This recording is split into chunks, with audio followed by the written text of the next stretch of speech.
and talking to Ahmad on the Middle East in general. Ahmad, welcome to the show. Hi, George. It's a pleasure. It's a very much of a pleasure to be speaking Thank to you, you. sir. Thank you, and salute to the people of Bahrain. The same to you, George. George, I just have one very simple question, if I may ask. It's about the democratic uprisings in the Middle East. I very much appreciate your sincerity in defending the democracy and the uprisings in the Middle East. However, my question is, it's kind of simple, relating to one issue. You support all of the democratic uprisings in Bahrain and elsewhere. However, except for Syria, you don't support democratic uprising over there. You do attack the dictatorships all around the region. However, when it comes, for example, you've just been attacking the Al-Assad family. However, when it comes to Syria, the Assad family, his father ruled prior to Bashar al-Assad, and now the dictatorship has been transferred to Bashar, and there's a military crackdown over there and a democratic uprising, but he don't seem to defend Syria.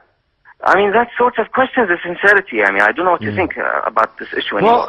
Well, what I actually think, Ahmed, is that you're a dishonest person, because you pretended to the switchboard that you wanted to talk about Bahrain, but you actually wanted to talk about Syria.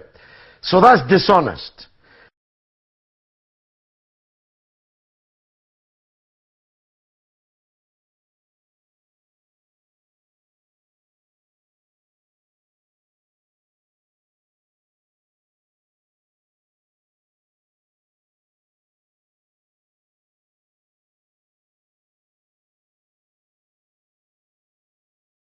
If I'm wrong, and you're not dishonest, merely misguided, you'll see that you were misguided. If, on the other hand, you are dishonest, you'll already have closed the phone by now. Let's go to the comment wall.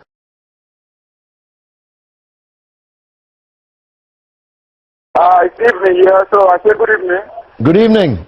Go ahead. Yes, I want to talk about the issue of Syria. Yeah. This, Goodness me. We're having some bad luck. Abbas, welcome to the show, my friend. Hello? Yes, go on, Abbas. What I want to know is, why do you support the Syrian dictator yet, but you don't support... Who told you that, Abbas? Yeah, because I never hear you speak against what the Syrian dictator is doing and everything.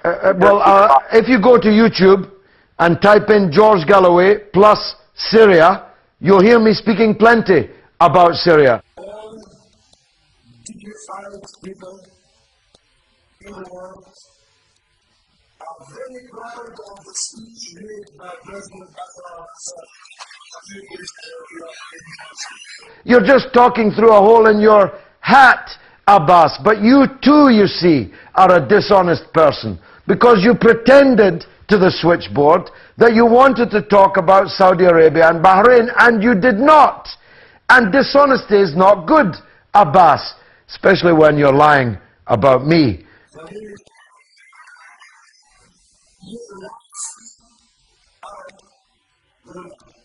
So I commend your program, but I want view information from, because I've recently been watching your program.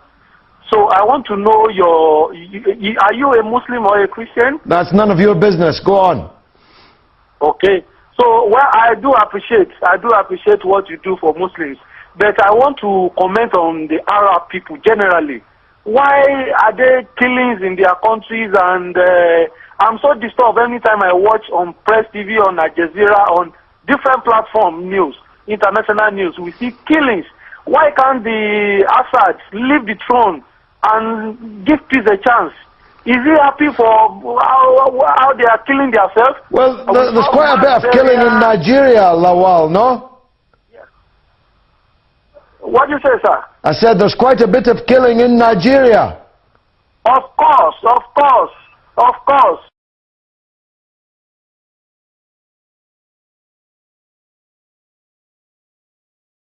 Well, the fact is that Syria is ranked second lowest by the Index of Political Freedom of all countries in the world. I mean, that's hardly a record that one should praise, is it? That's absurd. That's absurd. Is it? Yes, absolutely absurd, yeah.